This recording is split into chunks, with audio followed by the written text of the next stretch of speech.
اس زمین پر پورے طور پر فساد پھیل جانے سے کچھ پہلے آخری نشانی کے طور پر زمین سے وہ جانور نکلے گا جس کے بارے میں قرآن شریف یوں کہتا ہے، بسم اللہ الرحمن الرحیم، اذا وقع القول عليهم اخرجنا لهم دابة من الارض تكلمهم ان الناس كانوا بآياتنا لا يوقنون۔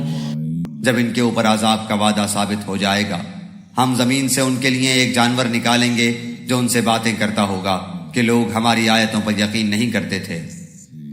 سورہ نمل کی اس آیت میں اللہ تعالیٰ فرما رہا ہے، جب قیامت کا وعدہ پورا ہونے والا ہوگا، یعنی قیامت قریب آ جائے گی، تو ہم ان کے لیے زمین سے ایک عجیب جانور نکالیں گے جو ان سے باتیں کرے گا، کیونکہ نافرمان لوگ ہماری یعنی اللہ تعالیٰ کی آیتوں پر یقین نہیں کرتے تھے جو ان نشانیوں کے بارے میں تھی۔ یہ جانور انہیں بتائے گا کہ تم میرے نکلنے کا انکار کر رہے تھے، تو لو میں آ گیا، اب انکار کرو۔ مسند احمد کی ایک روایت میں حضرت حذیفہ رضی اللہ تعالیٰ عنہ سے ایک طویل حدیث مروی ہے کہ رسول اللہ صلی اللہ علیہ وسلم نے فرمایا، قیامت اس وقت تک قائم نہ ہوگی جب تک تم اس سے پہلے 10 نشانیاں نہ دیکھ لو۔ اول، آفتاب کا مغرب یعنی ویسٹ سائڈ سے طلوع ہونا۔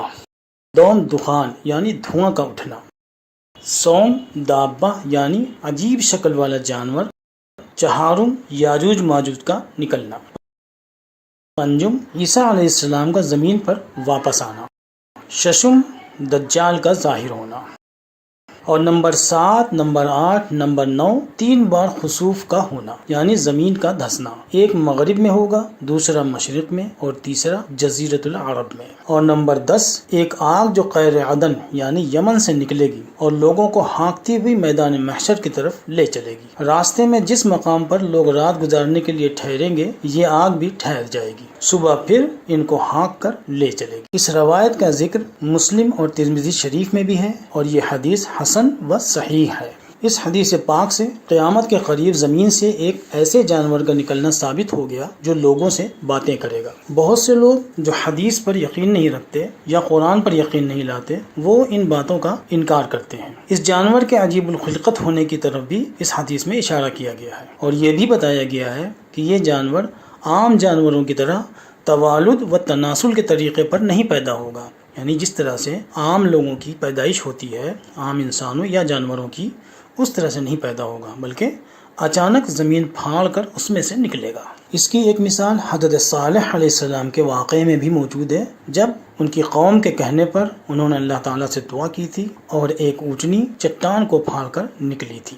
اسی طرح ابن کثیر رحمۃ اللہ علیہ نے ابو داؤد کے حوالے سے حضرت طلحہ بن عمر رضی اللہ تعالیٰ عنہ کی ایک حدیث بیان کی ہے کہ یہ دابۃ الارض مکہ مکرمہ میں کوہ صفا سے نکلے گا اور اپنے سر سے مٹی جھاڑتا ہوا مسجد حرام میں حجر اسود اور مقام ابراہیم کے درمیان پہنچ جائے گا۔ لوگ اس کو دیکھ کر بھاگنے لگیں گے، لیکن ایک جماعت رک جائے گی، یہ نیک لوگ ہوں گے جو اس سے خوف نہیں کھائیں گے۔ یہ دابہ اپنے کسی عمل سے ان کے چہروں کو ستاروں کی طرح روشن کر دے گا، پھر وہ انہیں وہیں چھوڑ کر بقیہ زمین کی طرف نکلے گا اور تمام کافروں اور نافرمانوں کے چہرے پر کفر کا نشان لگاتا چلا جائے گا۔ کوئی لاکھ کوشش کرنے کے بعد بھی اس کی پکڑ سے بھاگ نہ سکے گا۔